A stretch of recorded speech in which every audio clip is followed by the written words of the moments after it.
According to the official records, the apartment was empty.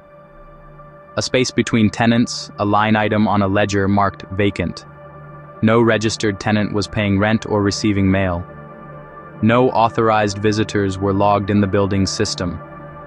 By all logical accounts, there was no reason for anyone to be there. But every night, for weeks on end, something inside kept turning on. A silent, inexplicable pulse of energy in a space that was supposed to be dormant. And for a long time, no one could explain why. The building manager, a man named Arthur Vance, noticed it first. It was a small detail, an anomaly caught during his late-night rounds. A sliver of light where there should have been only darkness. Lights coming on well after midnight. It was always the same unit, 4B, and always the same room, the master bedroom, and always long after the last legal tenant had moved out, leaving the apartment officially unoccupied for over 3 months. The apartment had belonged to a man named Richard Hale, 46 years old, an accountant for a mid-sized firm downtown. Neighbors described him as quiet, almost reclusive. He was intensely private, a man who left few ripples in the lives of those around him. He rarely spoke to neighbors beyond a brief nod in the hallway. He lived alone for 3 years before disappearing without notice, without a single word to anyone.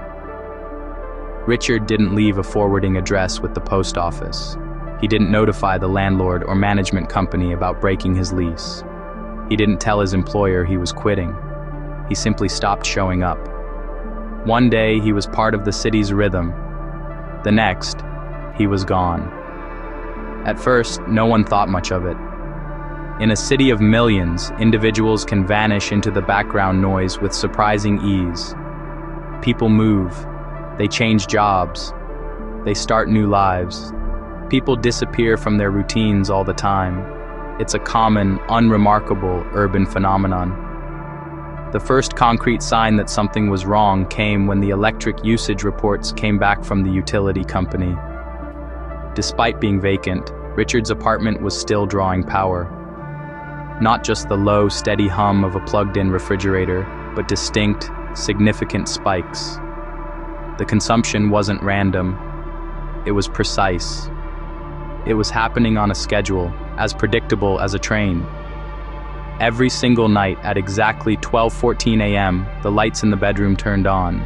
They stayed on for a duration of precisely 20 minutes. Then, at 12:34 a.m., they would shut off, plunging the room back into absolute darkness.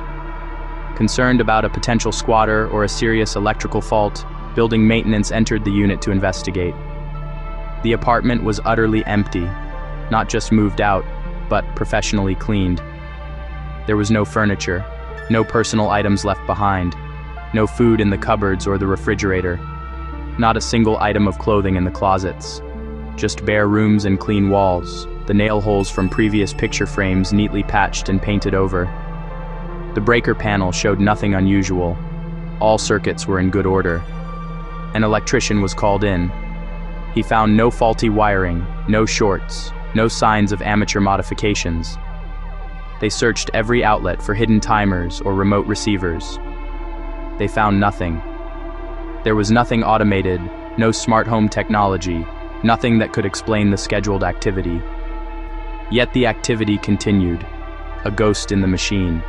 Night after night, the same time, the same duration. Baffled, the building manager had the security cameras checked, reviewing weeks of footage. The hallway camera covering the 4th floor showed no one entering or leaving Unit 4B at any point, day or night. The stairwell camera showed nothing but the occasional resident from another floor. The elevator camera showed no stops on that floor during the hours in question. At 12:14 a.m., the hallway outside the apartment remained dark and silent, just as it should be. But inside, light spilled out from beneath the door, a clear, undeniable sign of occupancy. With all rational explanations exhausted, the police were contacted after the 3rd week. The situation had escalated from a curiosity to a potential welfare check. 2 officers entered the apartment during the active period, just after 12:20 a.m.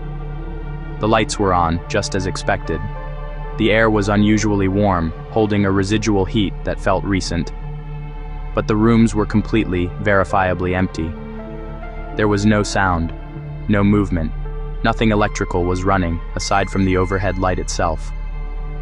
As they swept the unit, one officer noticed something odd, something that didn't fit. The bathroom mirror was fogged over with condensation, as if someone had recently taken a long, hot shower. This new detail prompted another check. The building's water pipes were inspected. The meters showed no recent use for Unit 4B. There were no pressure changes in the system that would indicate a shower had been run, and there were no leaks. The pipes were dry. The floor was dry. The humidity was inexplicable. The police then interviewed the neighbors on the 3rd and 5th floors. The resident in 3B, directly below, mentioned hearing faint footsteps overhead at night, a soft, rhythmic pacing. Another neighbor, next door in 4A, reported what sounded like furniture being moved, a heavy scraping sound that was brief but distinct. But when asked for details, none could agree on when it started. Their memories were vague, the timeline blurred. The sounds had become part of the building's background noise. Investigators digging into Richard Hale's life found that his last known activity occurred 6 months earlier. It was a routine bank transaction for groceries at a local market, a completely normal purchase.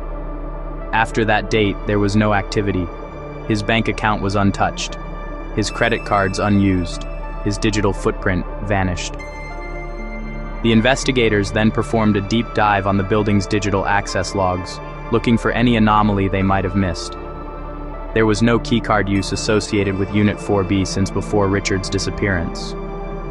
No maintenance entries other than the recent investigations, and a forensic locksmith confirmed there were no signs of picking, bumping, or any other method of forced entry.